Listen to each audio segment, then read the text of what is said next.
God will use whom he will choose. Give thanks for this day. Amen. Maybe bow our heads and call on our God. We thank you, O God, for another Sunday, O God, another opportunity, God, where we may come together to worship your name.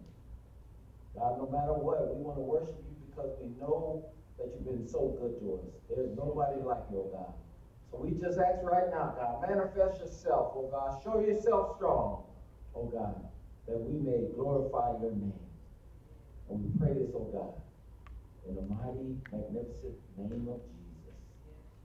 We say amen. We prepare as the choir enters. Let's worship our God today.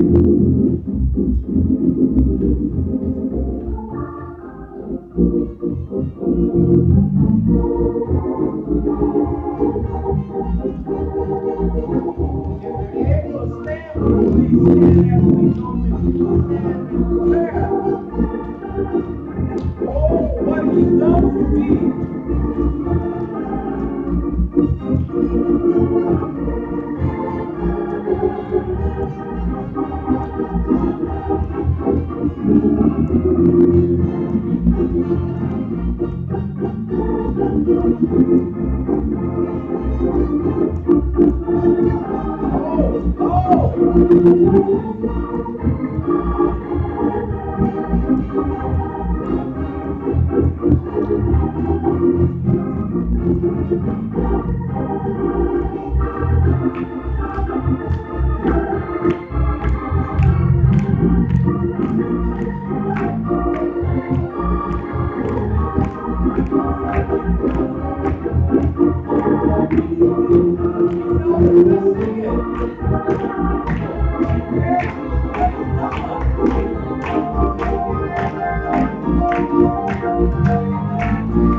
Our God, the creator of the universe, the only true and wise God, we just say thank you today, oh God. Thank you for this opportunity to come again and worship your holy name, oh God. Thank you, oh God, for being so good to us this week, Lord. No matter what the world has brought upon us, oh God, you've been good to us, Lord. You've kept us, oh Lord. You've given us another opportunity, oh God. And God, we just want to say thank you. We thank you, God. We don't take it lightly, God. We thank you. And God, we just ask right now, Lord. We know you're here. Oh God, just have your way, oh Lord. Stir us up, oh God, that we may get excited about doing your will. That we may get excited about going out and tell every man, woman, boy, and girl about your goodness. And God, you know we're going to praise you. Oh God, ain't nothing going to stop us from praising you because we know our experience with you. So forgive us unrighteousness, oh God. Forgive us for not being what we ought to be. But give us another chance to share your goodness with the world. And we pray this in your mighty name. The name that is above every name. That every name that is under your name. Because your name deserves all the praise. In Jesus' name we pray. Amen. Hallelujah. Give God the praise today. Let's worship Him. You may have to sing. Let's worship Him today. Like we don't know about tomorrow. All right, choir.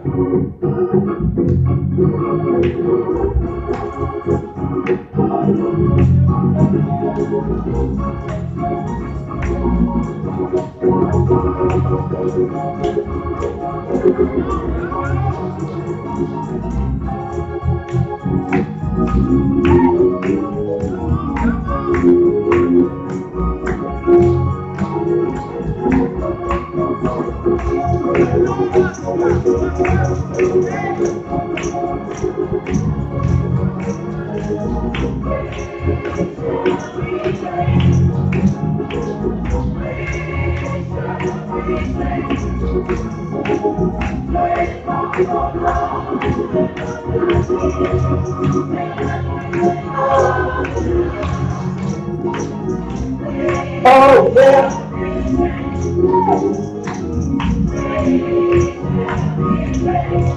I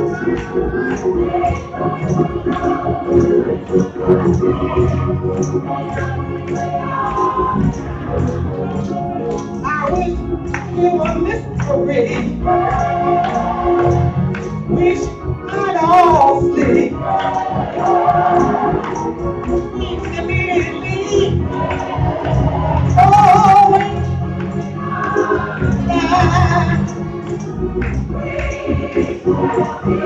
I want you to know that. Oh, it's gonna be a change. Yeah.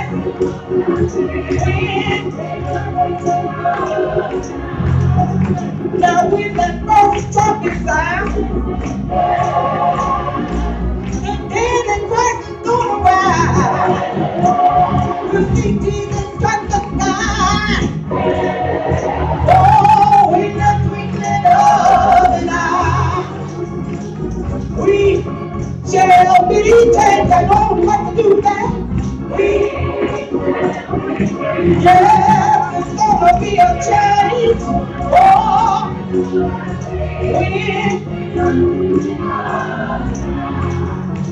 but when that first trumpet sounds, yeah, the dead in Christ is gonna rise. You see Jesus break the sky.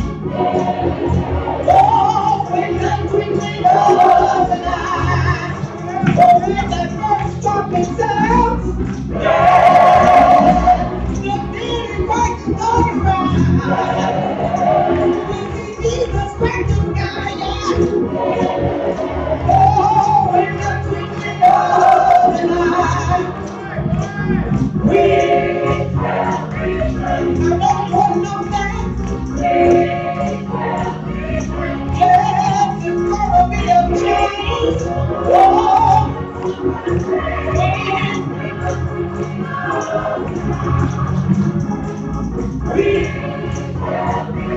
I know you know that. Yes, it's gonna be a change. Oh, in the twinkling of an eye. I want you to know that. Oh, it's gonna be a change. Oh, in the twinkling of an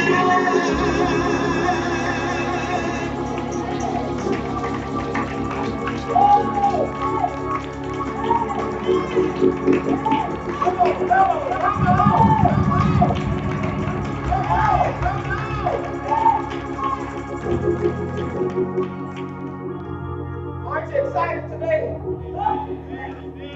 Excited. Another day that God has given us. Yes, sir. Yes, sir. I stand here at this time wanting to recognize our first time visitors. So if we have someone who is visiting for the first time, I'm going to ask that you stand because we want to acknowledge you. We want to let you know that we're glad that you're here today. Any first time? All right. Please remain standing. Ushers will put some things in your hand, and our ministers are going to recognize you and shake your hand. We're just so happy, elated that you have come out to be with us today. We're just so fired up that you're here. If you come from a long distance, we want you to go back and take back to your home church and tell them that we're happy that you visited with us.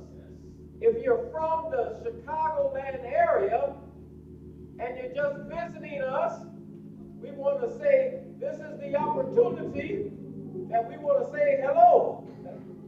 Right now, we also thank you if you could remain standing because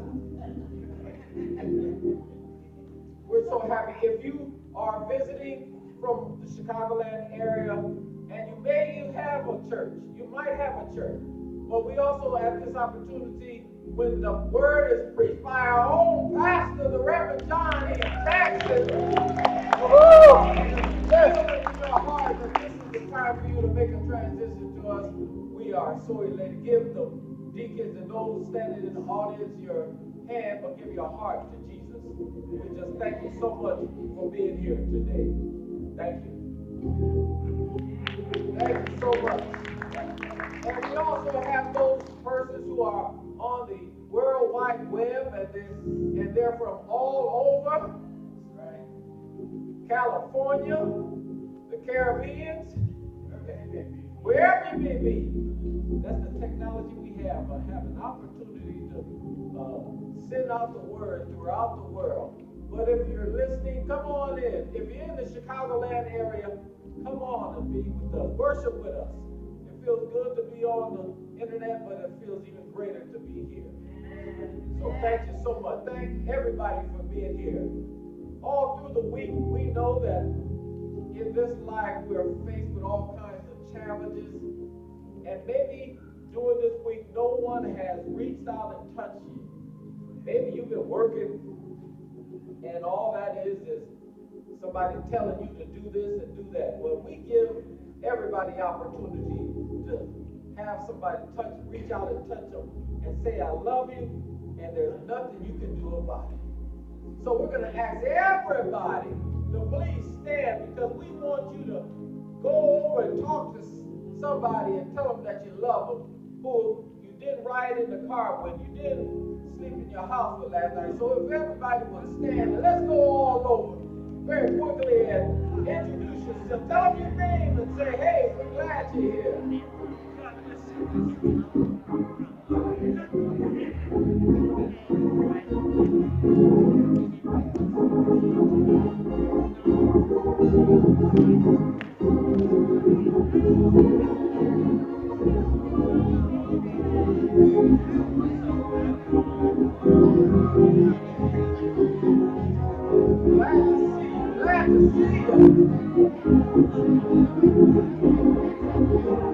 Give you a positive word.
problem. We are not just another church, but a multi-conscious Christ-centered church committed to the community.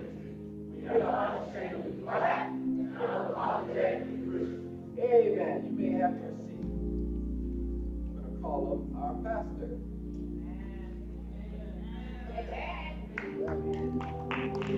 Good morning, Trinity. Good morning. God is good. All the time. And all the time. God is good. Amen. Turn to somebody and tell them, be encouraged. Be encouraged. Come on, look at somebody else. Tell them, be encouraged. Be encouraged. Come on, look up at the choir is going to encourage you. Be encouraged, my brothers. Be encouraged, my sisters. And know that things are going to work out. Things are going to work out. Things are going to work out. Now, would you give God some workout praise? Oh, yeah. God works it out. God works it out. I want to give God some workout praise. Amen. I have a couple of guests that I want to ask to come up. They want to share with you about a very important and significant initiative, project that is being birthed here in Gary, Indiana. And so, Matthew and Samantha, could you come on up? Come on up. Come on, give God praise.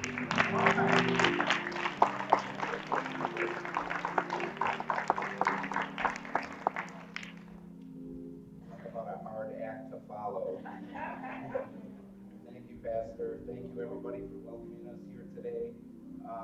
We won't take very long. What I'm here to talk to you today about is a problem that's plaguing our communities. Many of you may know what that is, right? It's called mass incarceration. Right. And it's driving racial and economic disparities across our country. It's really doing so right here in Gary, Indiana. All right. Some statistics for you guys. I don't know if you're probably already aware of this, but if you look to your right and look to your left very quickly at the person next to you, and then the other side, if the U.S. Department of Labor statistics are correct, then you just looked at somebody who has either arrest record or conviction record in their background. 1 in 3 adults in the country have been arrested or incarcerated for something.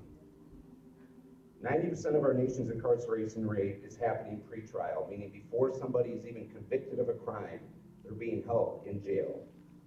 What we see operating here is a 2-tier criminal justice system, one for the rich and one for the poor. If you're held incarcerated pre-trial, whether or not you get out depends largely on one thing, and that's your pocketbook. African Americans are incarcerated at 5 times the rate as white Americans in our country. Right here in Gary, Indiana, we have a huge problem, right? We've stopped investing in our people. I myself am somebody who's been incarcerated. I'm a recovering addict, alcoholic, been saved. God saved me. I'm here today. Thank God. But what we're here to talk about today is a new project. It's about 2 years old. It's called the Bail Project. It is the largest decarceration effort in human history right here in the United States of America. Okay. I'm going to let Samantha talk a little bit about what we do and what we're here to do. So we are a national nonprofit organization. Like Matthew said, we're trying to reduce mass incarceration and the cash bail system across the country. I myself work out of our Chicago site. And so far in 7 months, we have freed over 350 people. We're trying to match that and do better than that here. We not only do we help people immediately get out, get back to their family, their job, their life, right? We also help you with whatever you might need. We're going to link you with the services, for the organizations that are already doing amazing work in this community. We're going to link you with them and make sure that you're taken care of and you're loved and you're welcomed in the community back. Yeah, so we come out of an organization in New York called the Bronx Freedom Fund. They ran a 10-year pilot. They bailed 2,000 people out of jail and collected data and information about those folks. We all know that cash bail is meant for one thing, right? To guarantee that you come back to court. What we proved is that's not the case. Over 10 years in the Bronx, we bailed out 2,000 people. 96% of them came back to court even though they had no financial skin in the game. Okay. We paid their bails. Okay. 50% of those cases were dropped. Wow. 50% of those cases were dropped. And only 2% of those cases ever served any jail time as a result of the, of the case that we provided bail assistance for. Because the state loses the leverage of a plea bargain, right? When you're able to go home and fight your case like everybody else does. Okay. Some pretty important folks saw what we were doing and gave us money to scale this up across the country.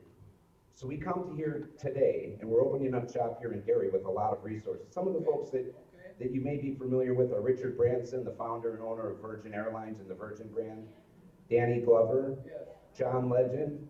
They gave us about $25 million to scale this up across the country.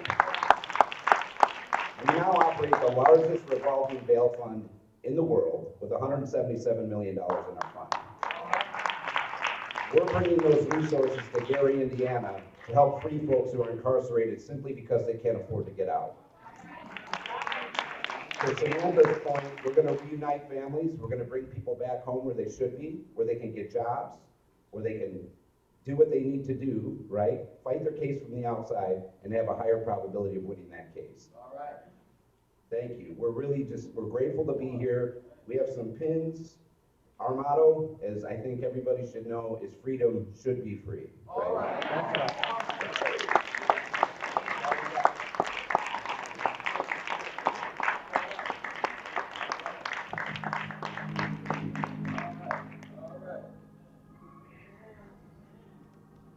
Somebody say, look at God. Look at God. Look at God. Ladies and gentlemen, the Bill Project is being made known to you and to me, and setting up shop here in Gary. And it is the 10th anniversary of Michelle Alexander's great book, The New Jim Crow, Mass Incarceration in the Age of Color Blind. It's the 10th year anniversary, and so again, we have to be on the front lines of trying to dismantle this institution that creates a caste system, as Michelle Alexander pointed out. Not a class system, but a caste system, where some people are deemed the permanent underclass, simply because of things like this, that they can't pay their bail. If you're rich and you commit a crime, you can get out and walk around. But you can be, and we know how many times black and brown are falsely accused and cannot get bail and sit in jail for extended lengths of time. And so we are partnering with the Bail Project as a congregation.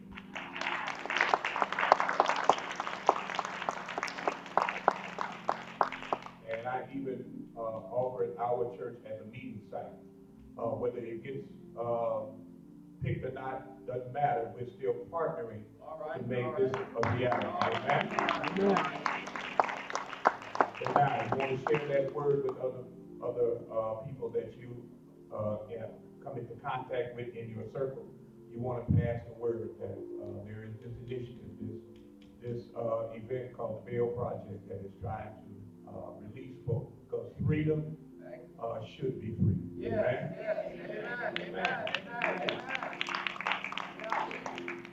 And then because again, as you heard our motto, we're culturally conscious, Christ-centered church committed to the community. We're unashamedly black, unapologetically Christian because of our focus, which is taking the ministry of Jesus Christ outside the walls of the church building. I say this to remind members, some members who forget it, and then others who are not members, that Jesus did his best work outside the walls of the church. All right. You cannot be a Christian and you are in the church Christian. You heard what I said? The ministry of Jesus Christ in you has to be taken outside the walls of the church, interacting with the lives of people, and whatever challenges and whatever situations they find themselves in, because that ministry is uplifting ministry. Yeah. And so in addition to what you just heard about the Veil Project, I'm high and happy, peacock, proud, ginormously glad that Lori Latham is in worship service today. Baby Lori and Joan, I remember Joan Marsh, they are a part of another initiative, Climate, you have the flyer in your bulletin, Climate Justice and Resiliency Planning Summit, which will be here at Trinity Gary, Saturday, February 8th, from 10 a.m. to 1 p.m. I don't know, Joan or Lori, would one of you like to talk about it a little bit? It looks like it's, yeah, double trouble, come on. Come on, give God praise. Yeah.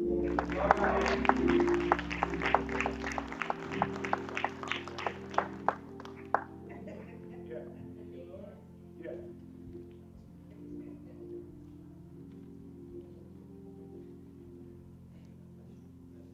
Good morning, Trinity. Thank you so much, Dr. Jackson. Thank you to all the pastors and ministers here. Thank you to my church family. I don't get here as often as I should, but you all are still my church family. Dr. Jackson married my husband and I. He gave us our and every now and then my husband will send Dr. Jackson a message telling on me and calling me into therapy again or into counseling again. So I just want you to know how blessed I am to be a part of this church, to be a part of this faith family. And I want to make sure that I tell you all how grateful I am for you all and all that you have been, not only to me, but to my husband and to my children and my entire family. I truly appreciate you guys. Joan and I are also here, we're co-chairs of the environmental committee for one of our legacy organizations, one of the oldest civil rights organizations in the country, the NAACP. We're active here in Gary, and we're over the environmental community. As many of you all already know, our planet is in peril, and African American communities are most likely to have their resiliency compromised. When we talk about climate resilience, we talk about the ability to bounce back after a major climate event, or even climate events that don't even necessarily seem so major. After 4 days of rain, if your basement floods, or if your power goes out, there's folks in our community who can't afford to replace the food in the refrigerator, or who can't afford to replace mattresses and bed linens and things like that when it floods. So it's critical to us as a community to do all that we can to improve the resiliency in our communities and to look out for our communities most vulnerable, who will be most vulnerable during the climate event. So we're coming here, the first place I always come whenever there's something going on in the community, I come right here to Trinity United Church of Christ, and we'll be here on Saturday, February the 8th, at 10 o'clock to talk about what is it that our community needs to reinforce its resiliency. What are some of the things that you've been noticing about the weather, about climate, about the environment? And we want you all to know, even if you're not a part of this work necessarily, you are an expert. You know when your sinuses are acting up, when the pollution in the air starts irritating in your nose and your throat. You know, you recognize your thermostat when you have to turn it down a little earlier than usual or turn it up a little later than usual. So we want your expertise and we want your experience so that we can inform our climate plan, our resiliency plan. We can tell the city, this is what we need. We can tell NIPSCO, like, I don't know how you prioritize, you know, your restorations, but this area of town where 38% of the people are in poverty should be a priority when you're restoring power after an outage. So we want you all here. We want to hear your stories. We want all of your feedback. And we're going to feed you. Okay. And we're going to provide child care. those are two things that might only be important to me, but we try to make sure that all of our meetings are equitable, right? That nobody is left out when we're doing the meeting. So we want to provide food, childcare, and some of the other basic needs that makes it a little easier for you to attend our meetings. All right. I'm so happy to have Joan, because Joan makes it all happen. She sticks me out in front to talk, but Joan is actually the gas in the engine. It doesn't really run without her. So, or the oil in the engine. See how much I know about cars. Oil in the engine. All right. But she actually wrote a grant to give us the resources to pay for the food and the child care. So, Okay, so we are looking forward to seeing you, and you've invited the entire city, Okay. from the mayor on down. So please come, and we are looking forward to seeing you all. Thank you so much.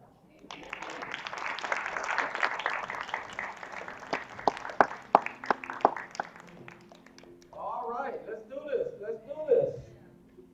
Now, there are another number of announcements in your bulletin. You got the flyer for a couple. You see the flyer for the Gary Civic Choral Concert. Got that right? Amen. Also, there are a couple more.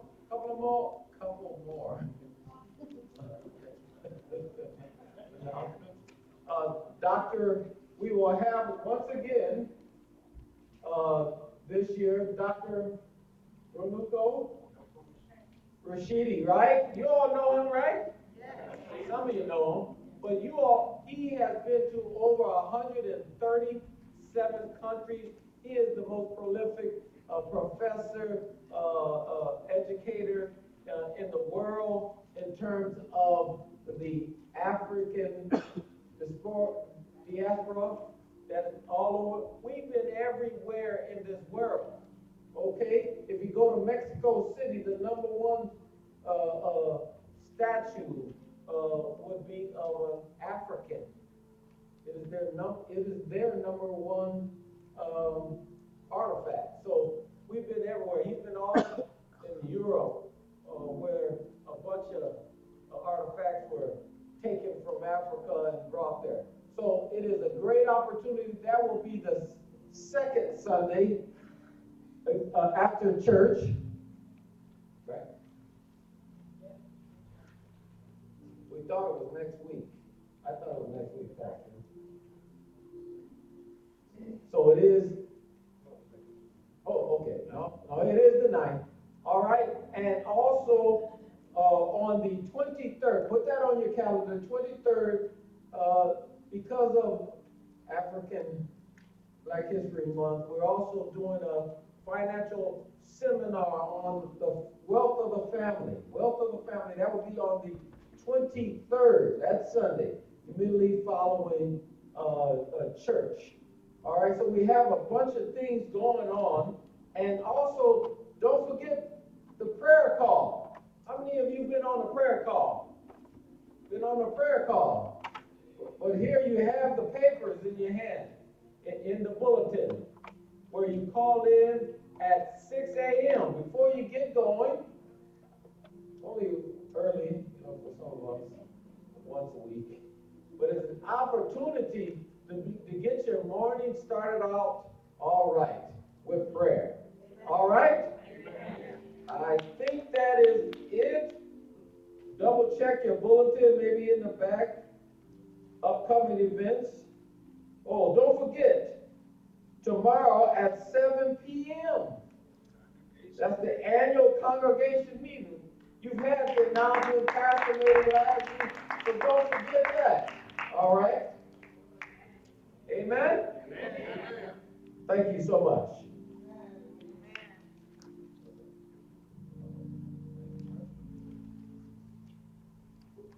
Yes, Reverend Emmett said, the congregational meeting on tomorrow, need each and every one of you to show up so you can hear about not only the work of the church, but the expectations that we have. We're trying to do as our theme this year, coming from the Gospel of John, where Jesus said, if you believe in me, you'll do what I do. But you'll do greater than that. Greater works. And our theme is focusing on greater works that the Lord has called us to do. And so we need you to come out. Those of you who are chairs, again, of ministry, co-chairs, we need your ministry report by noon tomorrow so we can put it in the packet so that the congregation will be apprised of what you have done in past year and what are the expectations, what are the great work you are planning to do in this coming year. You can email it to myself, you can email it to Reverend Dockery or to Vivian Matlock. All right. But by noon tomorrow, we need your report and we need your presence. So don't send your report. Don't send your report as your proxy for your presence. That won't work. We need you. We need you in the meeting tomorrow, 7 p.m. Amen. Amen. Amen. Amen. Amen. I do want to acknowledge good brother Glenn. Would you stand up? Glenn Johnson. Oh yeah. So Bobby Wooten, Charles Dockery. Who else? Let me see. Yeah. Okay.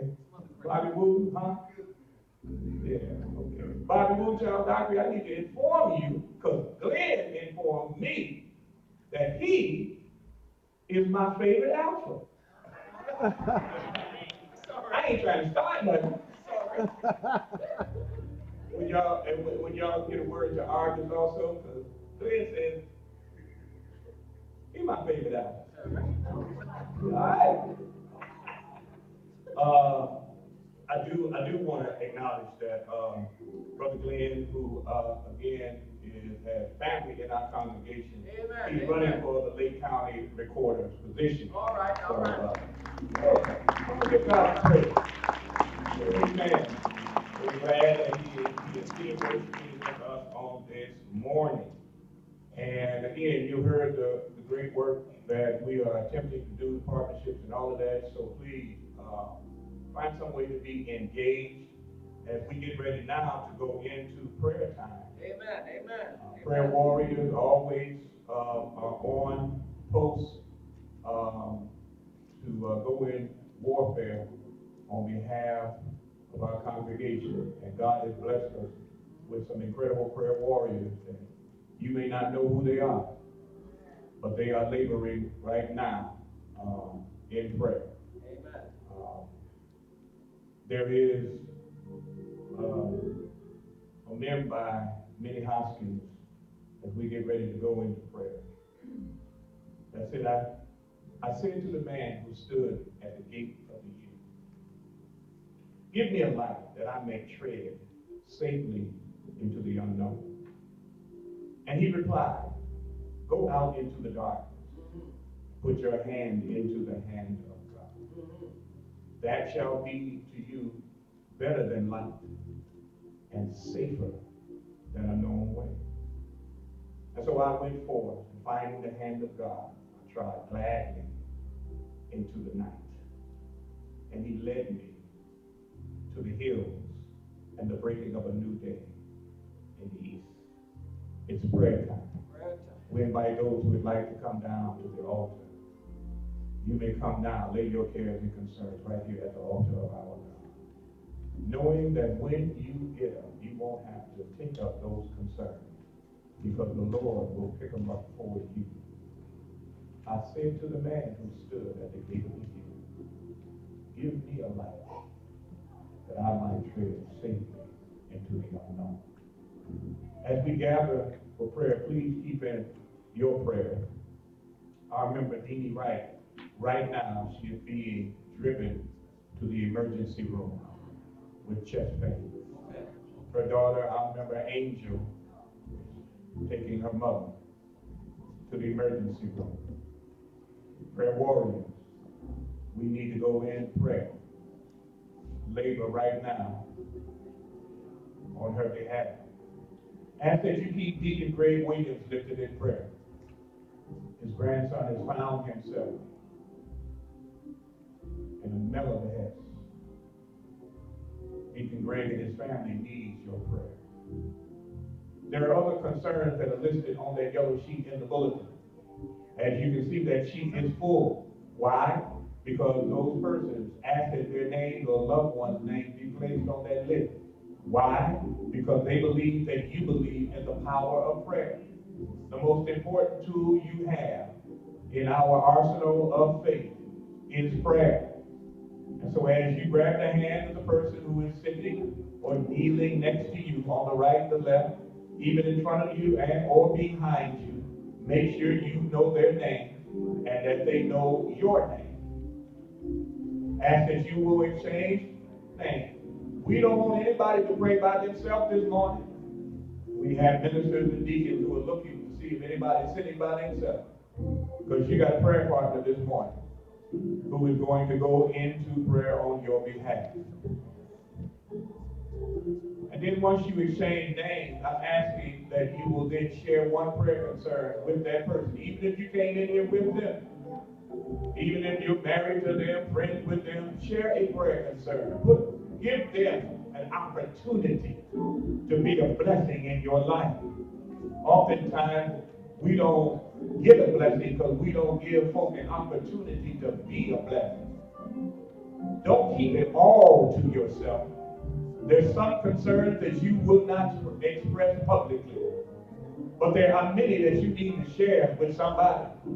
Lighten your load this morning. You are not supposed to carry all of that by yourself. And we know that everybody in here comes laden with burdens.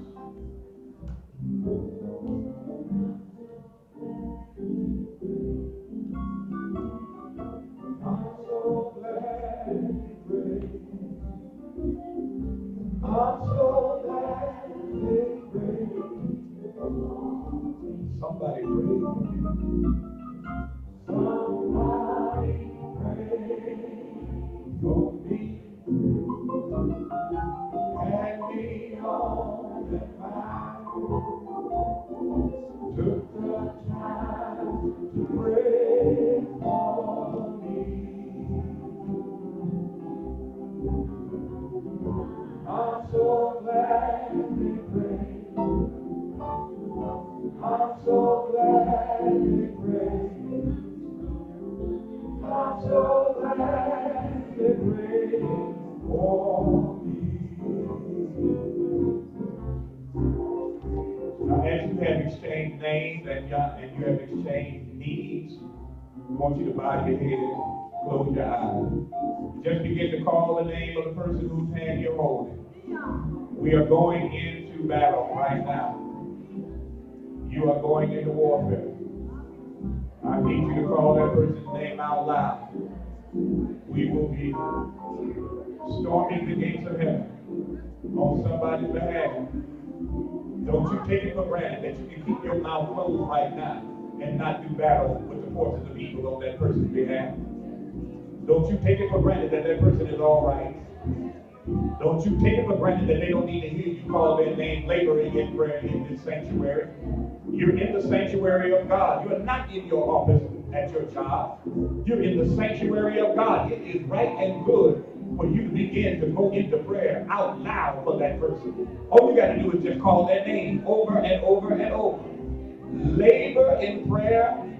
Saturate the sanctuary with the names so that the Lord God Almighty might hear and might answer.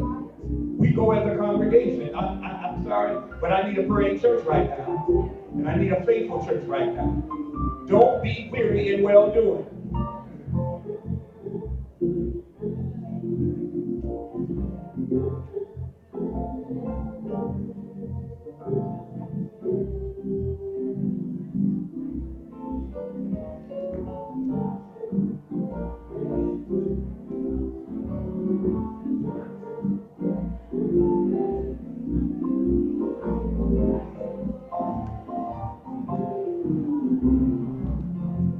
Eternal God, we come before you one more time in life declaring our determination. And our determination is for heaven and immortal glory. But dear God, we need your divine presence to prop us up and hold us up all along this uneven journey called life. We are weary, we are worn, many of us are tired, oh God.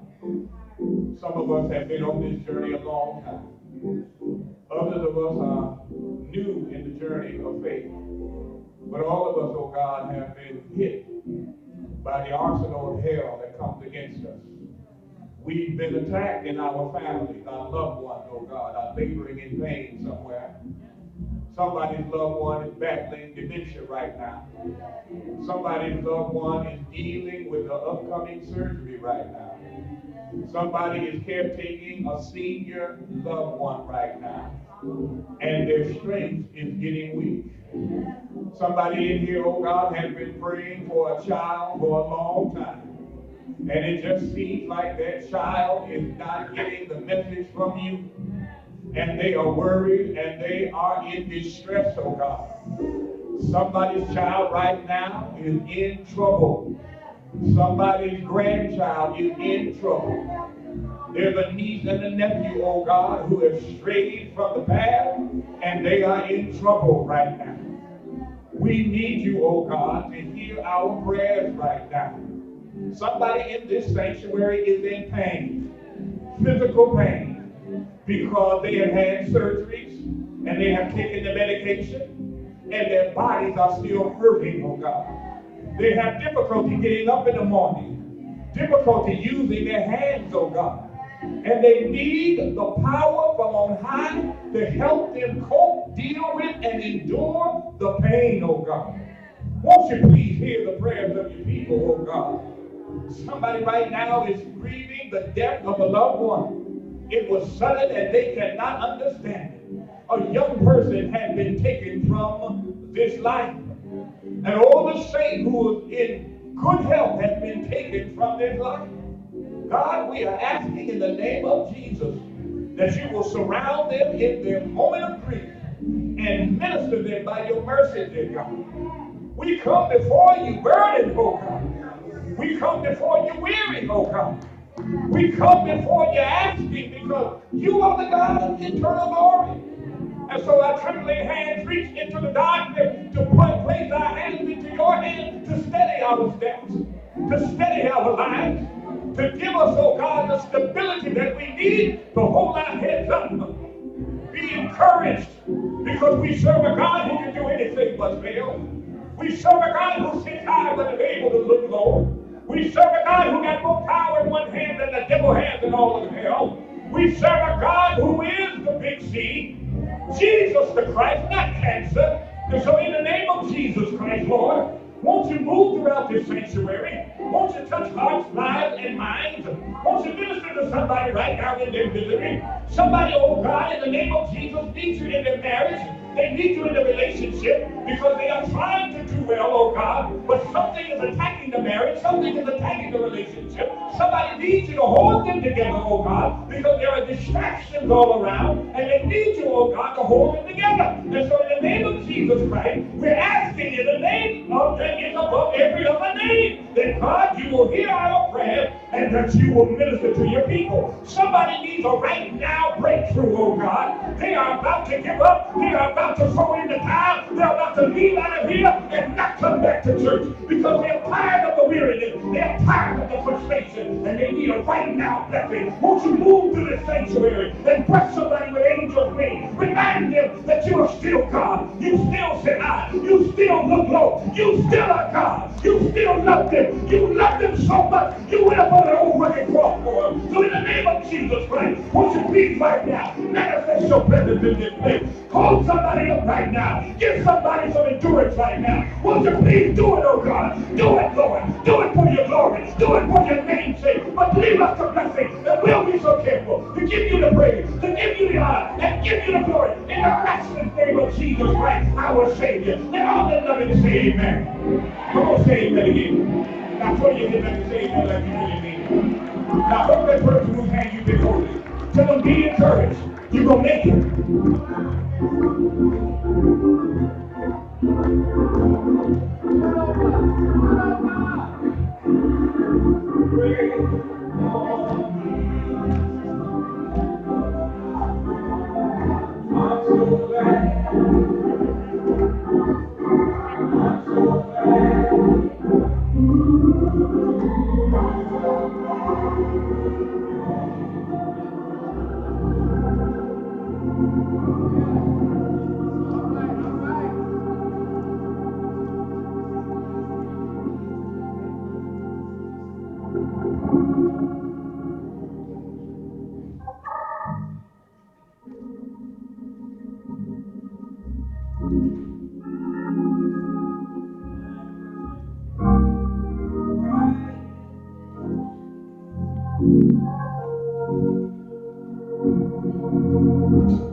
Washed away all my sins and He made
washed away all my sins and He made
Anybody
glad he changed? Anybody glad the change doesn't over you?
Young people, you may, I forgot before, you may group out young people for the youth moment. I understand I brought up. So young people, I'm gonna extend 5 minutes on the sermon to give you more time.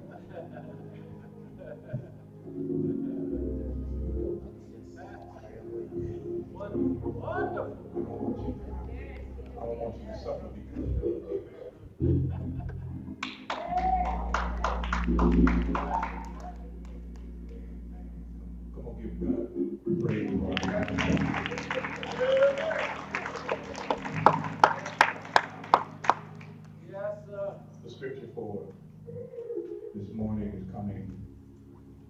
Gospel of Matthew.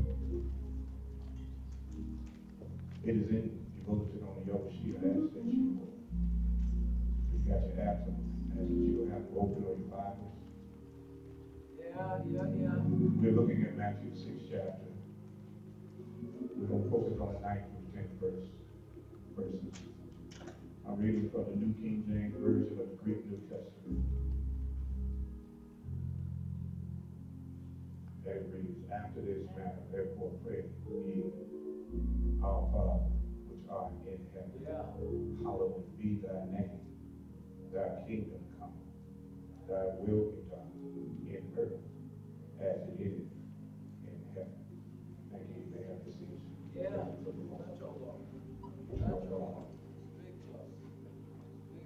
Hide me behind the cross.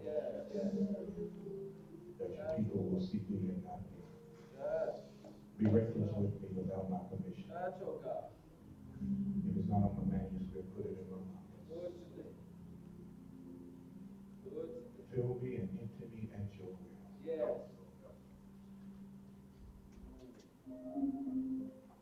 Let the words of my mouth and the meditation of my heart be found acceptable in thy sight. O Lord, my strength and my most blessed Redeemer. Amen. Don't forget you have the sheet. We have a new prayer call and number for Wednesday morning at 6 a.m. So ignore what is in the bulletin on the back, but there's a sheet, a half sheet that was inserted in the bulletin with the new prayer call in 15 minutes in prayer Wednesday morning, 6:15. I want to ask that you will keep me in prayer on Sunday. Lord, teach us to pray. Part 2, the response. Lord, teach us to pray. Part 2, the response. Turn to somebody on the right. Look them on the eyeball. Show all you 32, 22, 12, whatever you want.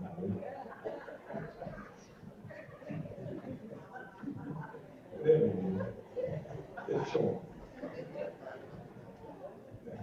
And tell them, Lord, teach us to pray. And turn on the other side. Do the same thing. Say, Lord, teach us to pray. Amen. In the first installment of Lord, teach us to pray, we examine the request as presented in Luke's version of what has erroneously come to be called the Lord's Prayer. Everybody says the Lord's Prayer. It's become a habit. It has become a habit that we say the Lord's Prayer. The disciples made a request. It's really the prayer that Jesus gave his disciples. And so the disciples made a request to Jesus because they had seen his example and looked to him concerning prayer. And they said, Lord, teach us to pray. And John taught his disciples. That's important, y'all. They had someone to look to for instruction on prayer, who obviously had a connection to God that was not only impressive, but it was enlightening. Can I tell you that I have never had an older brother? I've never had an older brother. I've always wanted an older brother to show me the ropes. I am the oldest son in my family, and that was my role to my younger siblings. But secretly, I have always wanted the experience of having an older brother to look to for guidance in how to get to the heart of our parents and navigate the tricky terrain of growing up. But I found out in reading the scriptures that while in my biological family I did not have an older brother, in my theological family I do have an older brother, and his name is Jesus. The Gospel of John indicates that we who believe have been given the right to be called children of God. Romans, the book of Romans says that we are joint heirs with Jesus Christ, our brother. And then if you read Hebrews identifies Jesus as our elder brother. So I got happy that I do have an elder brother to teach me how to get to the heart of God.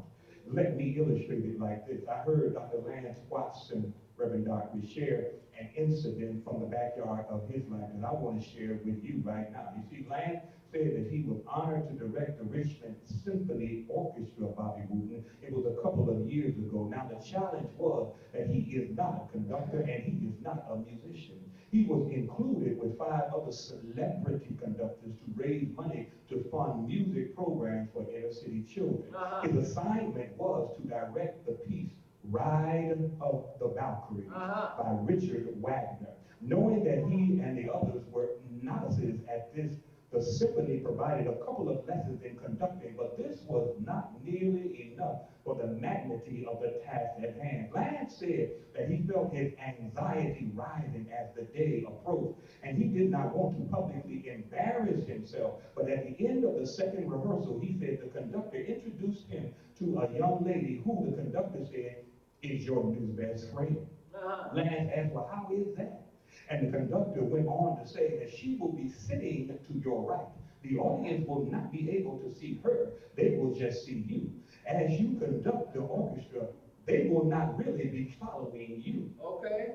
Instead, they will take their cues from her. So if you lose your place, if you get off tempo, if you forget where you are, just look over at her because the music will be fine because she will keep them on point. And you just have the privilege to wave your hand. I like that, y'all. Ain't it good to know that we have somebody near us whom others may not can see with the naked eye, but we have that person near us to direct us. And just in case we lose our place in life, just in case we get off tempo or forget where we are in life, all we have to do is look to Jesus, who is the author and finisher of our faith, our elder brother, and he will get us back on track. I think that's good news that we have somebody to look to guide us, somebody to look to as an example. We got, oh, you're not happy about having Jesus Christ as an ally on your side. I don't know about you, but I'm glad because I get off track a lot in my life. And I'm glad I got the Lord to look to as my elder brother who will keep me on track in life. And that's what the disciples did in their request to Jesus concerning prayer. They had seen him in prayer, they had observed him in a life, living a life of prayer, and they realized that he seemed to abide constantly in the presence of God. I don't know about you, but I would love to abide continuously in the presence of God. You need to live a life of prayer. How can you get the endurance to deal with enemies and evil all around you if you are not living a life of prayer? How will you be able to handle haters on your job, in your life, in your family, unless you live a life of prayer? How will you have the strength to stay focused and steady yourself through the storms that certainly show up in your life unless you abide in the presence of God through prayer? Prayer, I told you, is the greatest tool we have in the arsenal of faith. And if we don't live a life of prayer, remember last week, don't just sprinkle prayer like powdered sugar on a cake you done messed up because you didn't put it in the ingredients of your life and bake it in the experiences of your life. Prayer has to be an intricate part of your very being. And please remember that these disciples did not ask Jesus to teach us how to pray. Because they already knew how to pray. They wanted Jesus to teach them to pray. In other words, they were asking Jesus what they ought to pray for. What do you pray for? What do you ask God for? What do you bother God about constantly and consistently? They were asking Jesus for the right content to seek God for in their prayers and not a course on how to pray. And the right content for prayer is the substance of Jesus' response to their request that we are examining in this installment. And in this model that Jesus lifts up, he gave them three important pieces of content that should be included in every prayer, especially at the opening of your prayer. How do you start out your prayer? How do you address God when you come to God in prayer? When you approach the throne of mercy and grace, what are the first things that you say to God? Are you asking God continuously to do things for you, to give you your boo, give you your babe, to give you more money, or what? Are you continuously begging God for stuff? How do you open up your prayer? These three pieces of content are relationship, say relationship. Reverence, say reverence. And redemption and revolution. Say redemption and revolution. For Jesus' response, we are turning to the Gospel of Matthew today to examine Jesus' model. Remember, Jesus gave them a model, not a method. We're going to examine Jesus' model as seen in the Gospel of Matthew that he lifted up in his response. Matthew records that in Jesus' response, he said, pray this way, our Father, which art in heaven. Say, our Father, which art in heaven. Stop right there. Jesus uses the word father to illustrate relationship. Say relationship one more time. He was illustrating, he wanted them to recognize relationship as a metaphor. He uses the word father as a metaphor, Reverend. And the metaphors describe what is unknown, God, by using something that people know well, in this case, father, to help bring out relationship. And in this case, and unlike today, many of today's fathers, they were held in Jesus' day, fatherhood was held in high regard. And so when Jesus said, say, our Father, he was eliciting the image of a good parent in the example of a good father. In fact, he was eliciting the image of the best of fathers, because this father he is asking them to pray to is above all other fathers in both location and qualification. This father is in heaven. That's location, a place where the word goodbye has never been heard. Our Father which art in heaven, a place where no hearse has ever rode its streets. This Father, he resides in heaven, a place where the streets are paved with gold. Heaven, a place where the awesome aggregation of angels and archangels adore the Almighty, who sits upon the lily white throne with glad hallelujah day and night. Heaven, a place where there is no more crying, there's no more pain, there's no more death. Heaven, a place where there is no more sun by day nor moon by night, because God himself is the light that illuminates the life of every person. Jesus said, pray our Father which art in heaven, relationship, and that means location. But this Father is above all. He's dwelling in heaven, location, but he is also qualified because he is the creator of the universe. He is the one who spoke, and all that was not struggled and strained to become what is. He is the one who spoke, saying, let there be, and chaos became cosmos. He spoke, and disorder became order. He spoke, and new worlds burst into being, and there's new worlds still being made right now, because he never put an expiration date on let there be. He spoke, and the night light called stars became the black bosom of the sky. He spoke and put the zigzag in the lightning. He spoke and put the wet in the water. He spoke and put the green in grass. He spoke and put the sweet in honey. He put the moon in the cloud. He spoke and put the twist in the tornado, the voice in the bee. He is the one who created all. In fact, David said he is the one who knit us together in our mother's womb. And because God fashioned us while we were in our mother's womb, David says we are fearfully and wonderfully made. Won't you turn to somebody and say, you looking at good stuff. Come on, turn to somebody else and say, look at me. I'm the best you're going to see today. Wow, be serious. Look at that. I'm the best you're going to see today because God made me. And God don't make no junk, and God don't make no mistake.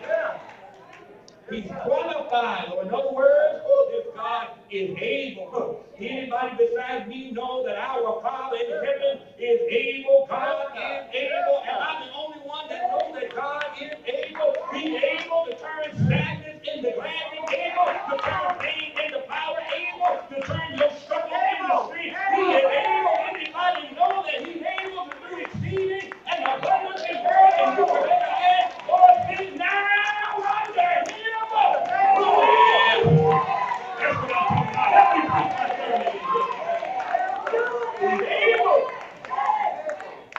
Jesus let us know that we are in the family of God. Relationship. God don't need us. God wants us. God wants us in the family relationship. Therefore, Jesus said, pray, our Father, which art in heaven. And can I add a footnote here? Please look at this prayer carefully, because it is the perfect model for prayer. The reason is there are no first-person pronouns in this prayer. There's no me, my, or mine, but only our, we, and us. Because it's not about you and you alone. The Baptists can't keep them to themselves. The Methodists can't claim him all to themselves. The Presbyterians and Pentecostals can't own him all by themselves. Nor can the Catholics, the UCC, the Lutherans, or the Seventh-day Adventists. Nobody can own them by themselves, because God belongs to all of us.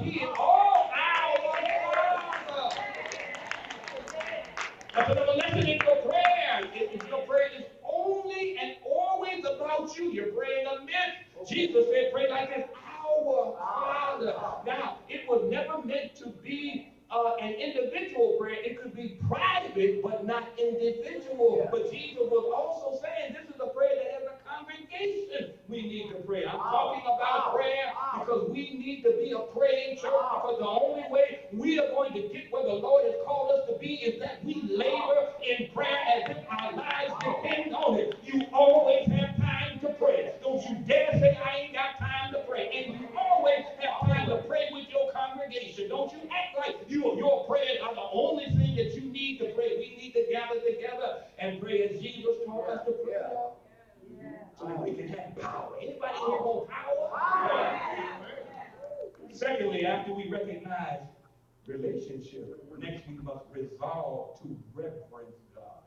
Say reverence one more time. Reverence. Jesus goes on to say, pray, our Father which art in heaven, hallowed be thy name. How do you start your prayer out? Think about it. In the original language, it actually reads, in the original Greek, it actually reads, Jesus told the disciples to say, may your name be hallowed. I love Trinity because you always learn something when you come.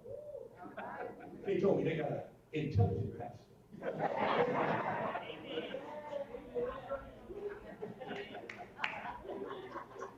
They said, Pastor Trinity, he's holy with a hen hood. I like that guy.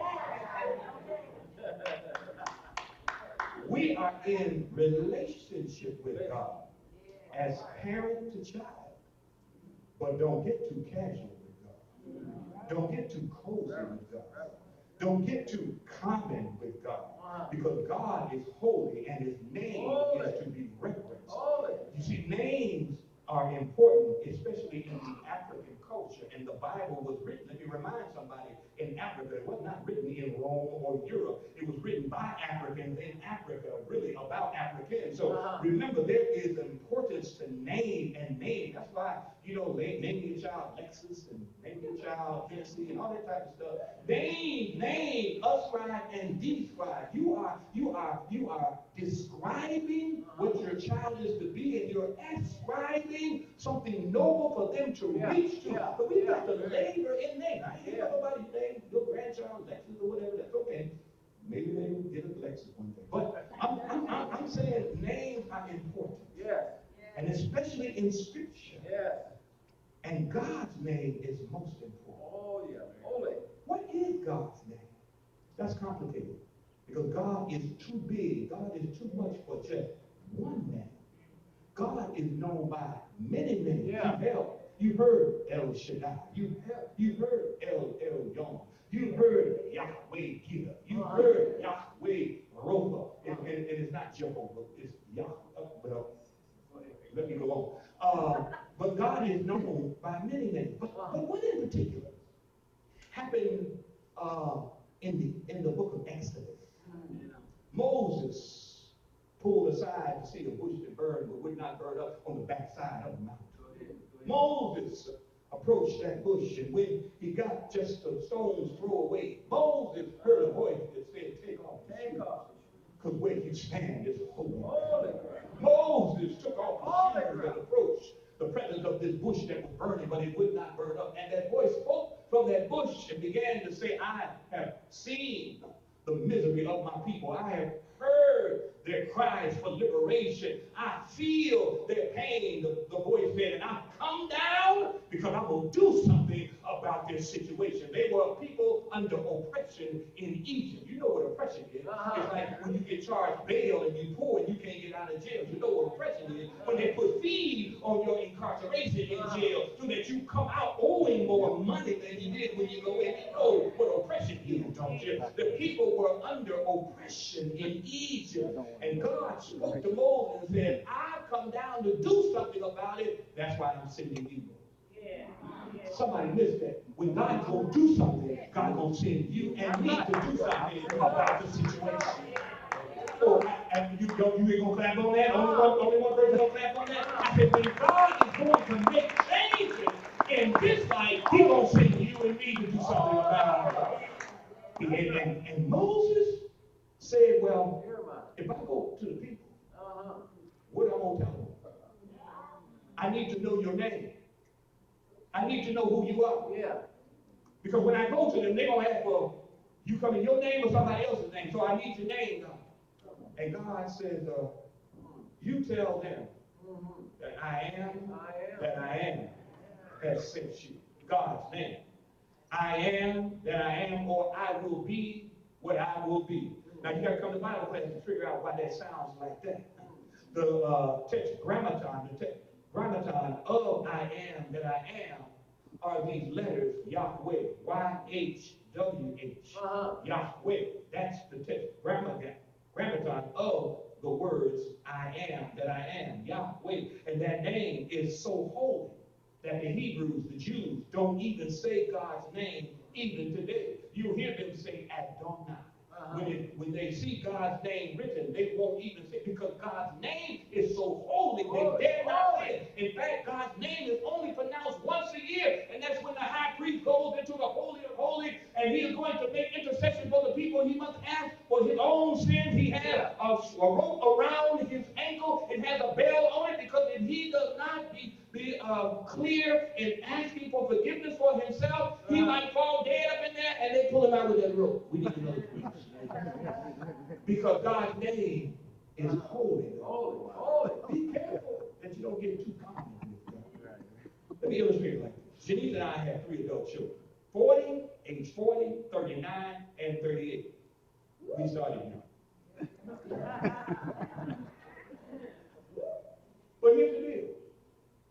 Not one of them will dare come in my presence and call me by my first name. Not one of them. Ever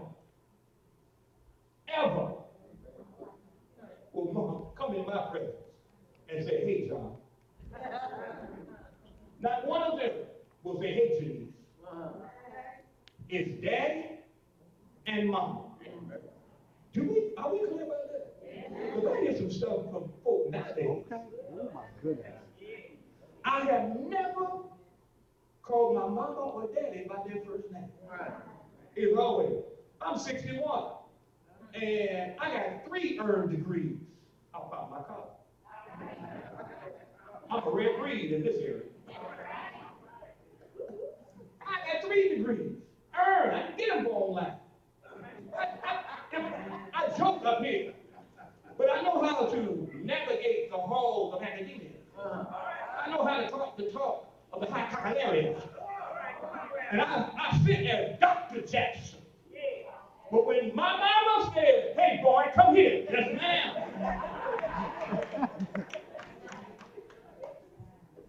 There is honor and respect. Don't get too common with God.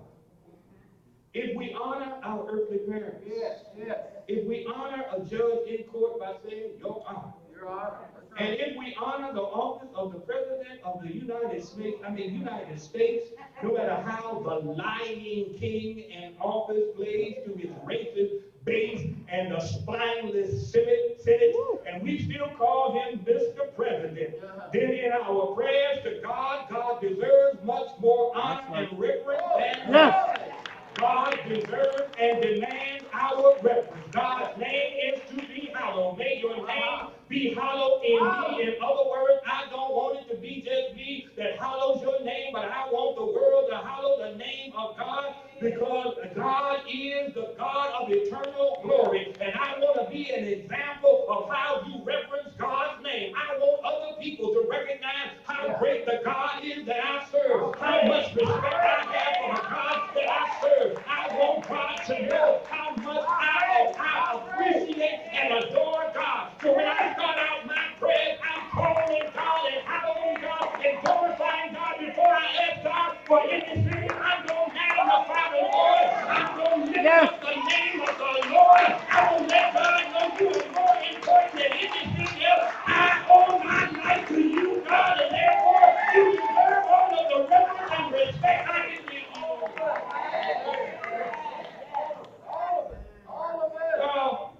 Janice and I, a couple weeks ago, went to see Charlie Wilson. Hello. My name is Charlie. Last name was. We read the video. mostly women. There were a couple of men, but mostly women. I watched them from the time he came out to the time he sung his last note.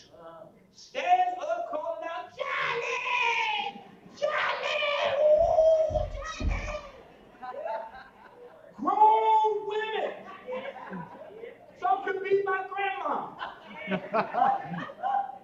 Charlie! Charlie!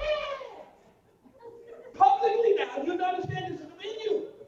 They didn't care who was watching. They didn't care who was looking at them. Some people were videoing, they weren't supposed to, they had people on their side, and they rushing the stage, security had their hands full. I'm telling you, for 2 straight hours, Charlie! Charlie! Now, I thought about that night. I said, there are a bunch of them in here go to church every Sunday. And a whole bunch of them look like you right now won't say nothing about the Lord because you worried about how you gonna look. Your hair gonna get messed up and you really start to praise God. And you want to look cool, calm, and collected. Charlie Wilson didn't wake you up this morning. Charlie Wilson didn't put food on your table. Charlie Wilson didn't put clothes on your back. Charlie Wilson is the one that gives you the activities of your man. He knows your body delivers you. Can we, for a moment in the sanctuary, begin to reverence God and give God some glory? Holla, holla, holla.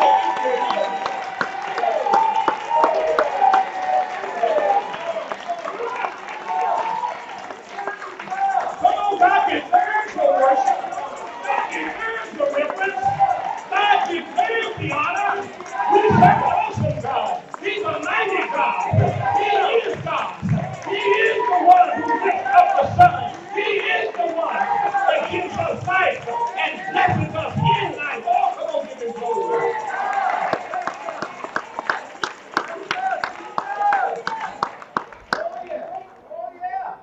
Finally, Jesus said, pray like this. Our Father which art in heaven, hallowed be your name. Start out your prayer recognizing relationship. Start out your prayers reverencing God. Sometimes you will start reverencing and praising God in your house. And you forget about asking God for anything. I'm a witness to it. There are times I just start out, I got stuff on my heart, stuff in my life, and I'm going to God expecting to ask him about it, but I start reverencing and praising, and I just walk around the house, glory to God, glory to God, and don't even get to what I asked for, because God loves me, and God knows what I need. God knows what I need. I say it again. God knows what you need. He doesn't tell you to ask the Lord, and you just get to praising God and glorifying and reverencing God's name. You still don't get what you need. Jesus said, our Father which art in heaven, hallowed be your name. But ultimately he said, thy kingdom come, thy will be done in earth as it is already in heaven. Did you catch that? Now this is important because there's some folk in here who Christians don't want God's will and God's kingdom to come too soon.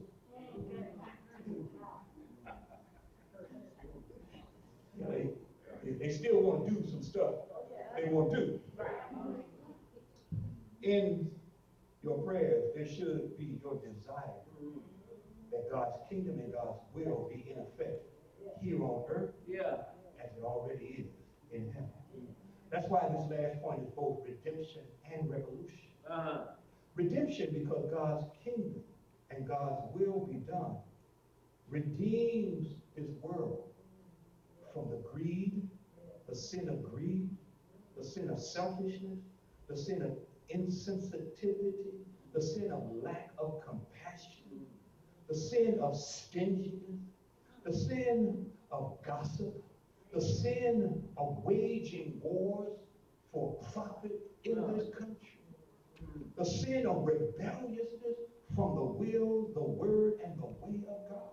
It is asking for redemption.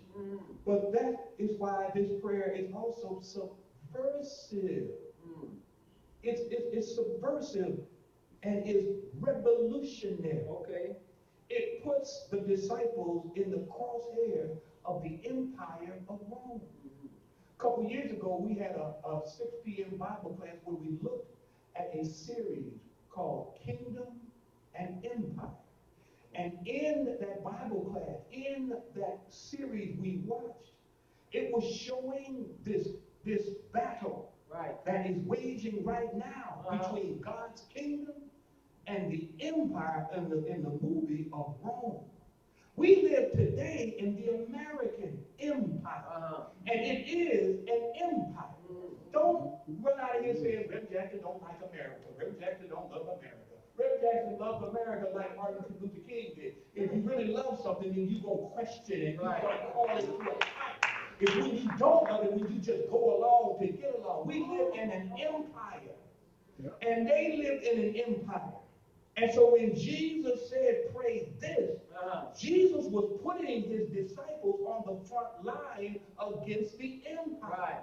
You can't look around at the injustices in our society and just say, oh, Lord, have mercy. You've got to actually have some sensitivity, and you've got to actually try to figure out how the Lord wants to use you to do something about it. You're not too busy making a living that you can't be a help to somebody who is suffering in this empire, y'all. You don't have too much in your life where you cannot do that, y'all. You're making an excuse. Jesus put his disciples in the crosshairs of Rome. Caesar and Rome would execute anyone claiming allegiance to any empire other than Rome. Read your history, y'all. Rome, the Caesar in Rome was named Son of God. He was so arrogant that he claimed to be God. Like the Caesar we got today.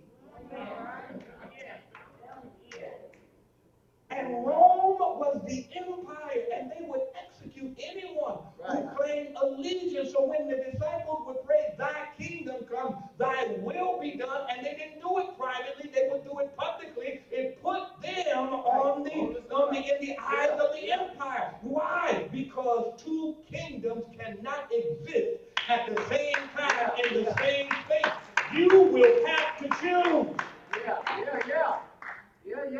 We have to choose. Either the kingdom of God or the empire of America. And here, let me share with you what God's kingdom has. In God's kingdom and in God's will, there are no needy persons. Because God, as Dr. Aubrey Hendricks said, treats the people's needs as holy. In God's kingdom and in God's will, profit is not more important than principle, nor is price prized over people, because in God's kingdom and in God's will, people are not used while things are loved, but in God's kingdom and in God's will, things are used and people are loved. In God's kingdom and in God's will, no black boys or black girls are told to cut off their dreadlocks so that they can graduate from high school, because this racist white hegemony is demonic and tries to demonize people who are different. In God's kingdom and in God's will, undocumented brown children are not separated from their parents at the border and never to see their parents again because of white supremacist people, and placed in the cages, never to be reunited with their parents again. But in God's kingdom and in God's will, everyone is welcome, everyone is included, everyone is treated with dignity and compassion. In God's kingdom and in God's will, there are no second-class citizens, no marginalized people, disparaged, discounted, dismissed, or disinherited or disconnected people, because everybody is precious to God. For God so loved the world that he gave his only begotten Son, that whosoever, that includes everybody. In fact, in God's kingdom and in God's will, there are no people who have more than others. That's important, because all of us are striving in this hierarchical system to try to get more than the next person. And so we are constantly in competition, because it makes other people rich who are the few at the top. It makes wealthy people have more money to have others fighting one another for a piece of the pie of a job, of a retirement, of this, that, and the other, when God created more than enough for everybody to have enough of what they need.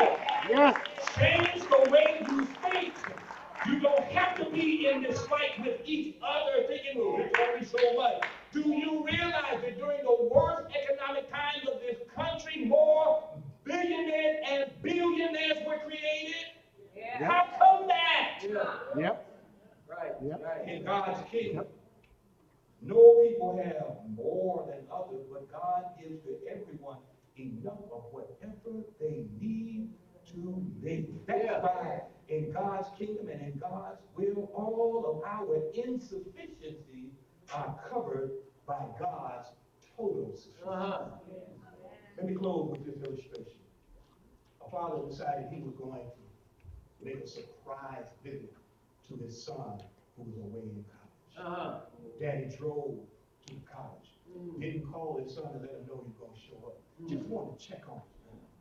He gets to the dorm room where his son lived. He had a key to the dorm room. He goes in, and his son is not there. A little while later, his son pulls up. He pulls up in a pizza delivery car. Gets out of the car with the pizza place uniform on. Walks into his dorm room. His daddy says, "What are you doing?" He said, "Oh my gosh." And his son breaks down right there. He says, "Daddy, I messed up. You know, they kept sending me these credit cards." Why do they send college student credit cards? College students ain't got no money. They ain't got no job. He said they kept sending me these credit cards. And I started using them. And before I knew it, Daddy, I was deep in debt. And I didn't know how I was going to get out, and I was embarrassed, I was ashamed, I didn't want to call you. I said I was going to get out myself. But Daddy, this little piece of job ain't paying enough. The debt is overwhelming. And his daddy said, "Well, how much is it?" And he opened up his backpack, and all the bills fell out of his backpack. And his daddy didn't say nothing else. He said, "Boy, come with me." Got in the car with his daddy. They drove to the bank.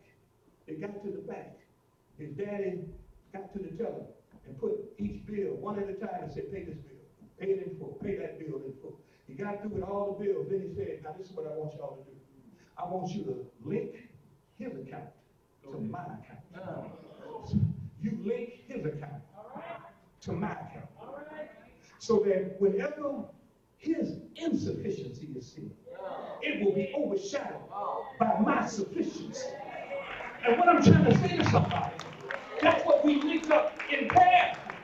We link up with Daddy in heaven. So that you don't think you got enough, but your insufficiency is overshadowed by God's total sufficiency. Aren't you glad you got a daddy that's got more than enough to get you through the next day, more than enough to get you through whatever you're dealing with, more than enough to take care of you, more than enough. Anybody glad we got a daddy with more? We are linked up to one who owns the cattle on 1,000 hills, and if you're checking, he owns the hills too. Come on and give God the praise for a daddy with more than enough, more than enough, more than we can ever imagine. That's right. If you don't mind, I sing it from my spirit. Pass me not, O gentle Savior, hear my humble cry. Y'all know the song?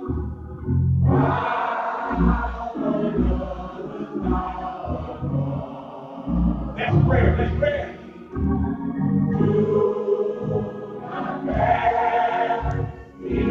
Somebody say, Savior. I'm singing,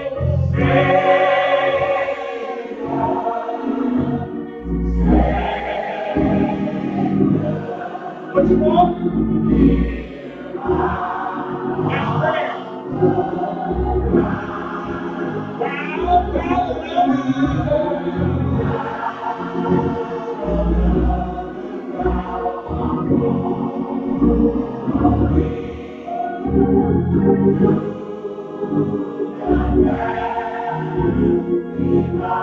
Verse 2.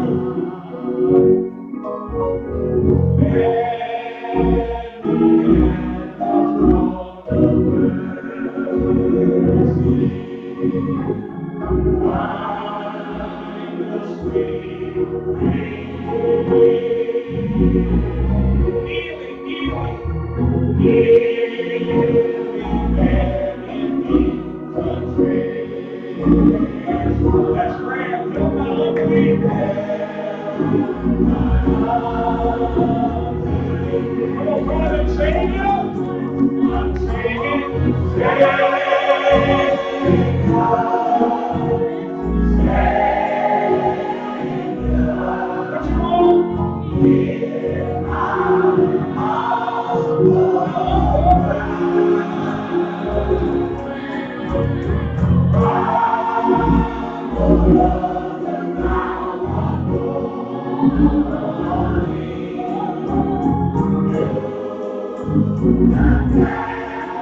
Last verse, last verse. The stream of all my God. Okay.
All who are able, please stand. There's an invitation.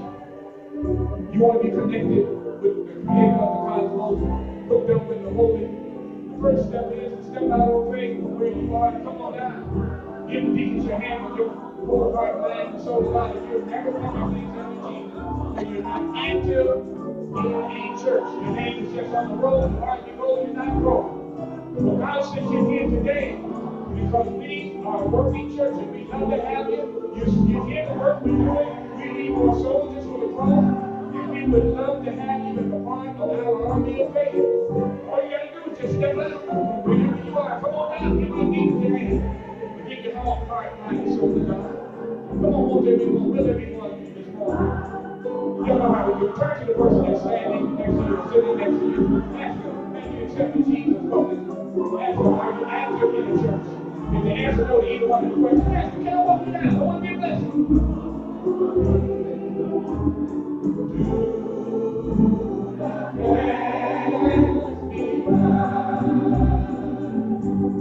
You may have your seats in the presence of the Lord. In your Savior.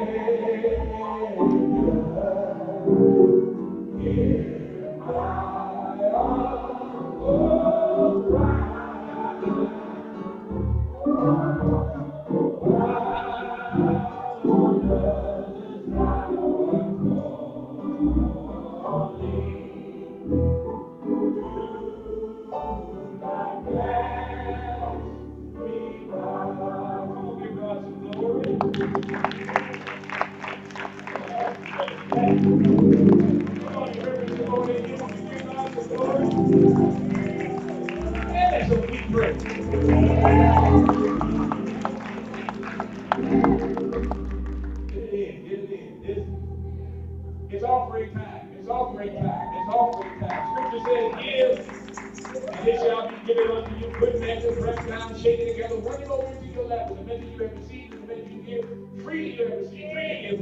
so what? Man, let's take your offerings in your hands. Those of you who are watching via internet, you can go to our website, www.tuccgary.org.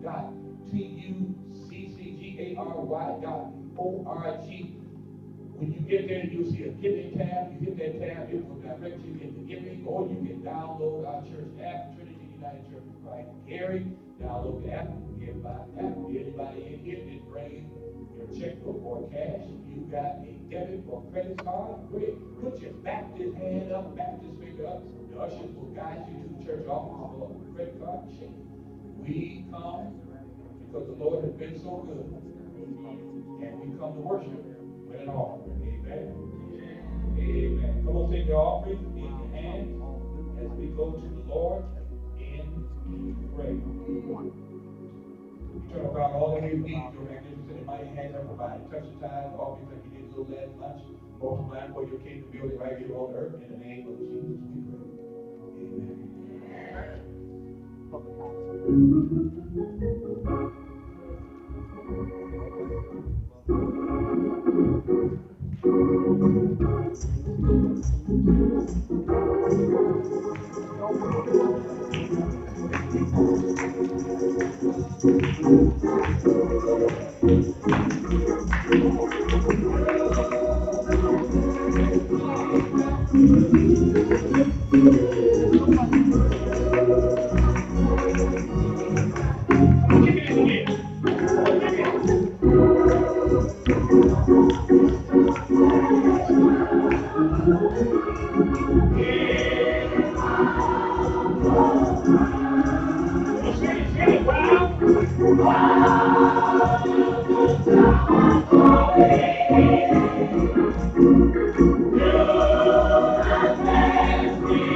The benediction, as you hold your place, the choir will recess out. Just hold your place until they recess out. But while they are marching out, continue to sing, continue to bless the Lord, continue to call on the Lord in song. The Lord bless you and keep you, cause his face to shine upon you and be gracious unto you. The Lord lift up the light of his countenance upon each and every one of you and give you his most perfect peace, both now and forever.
God bless you. Have a wonderful day and a wonderful week. See you tomorrow night, 7 p.m. congregational meeting.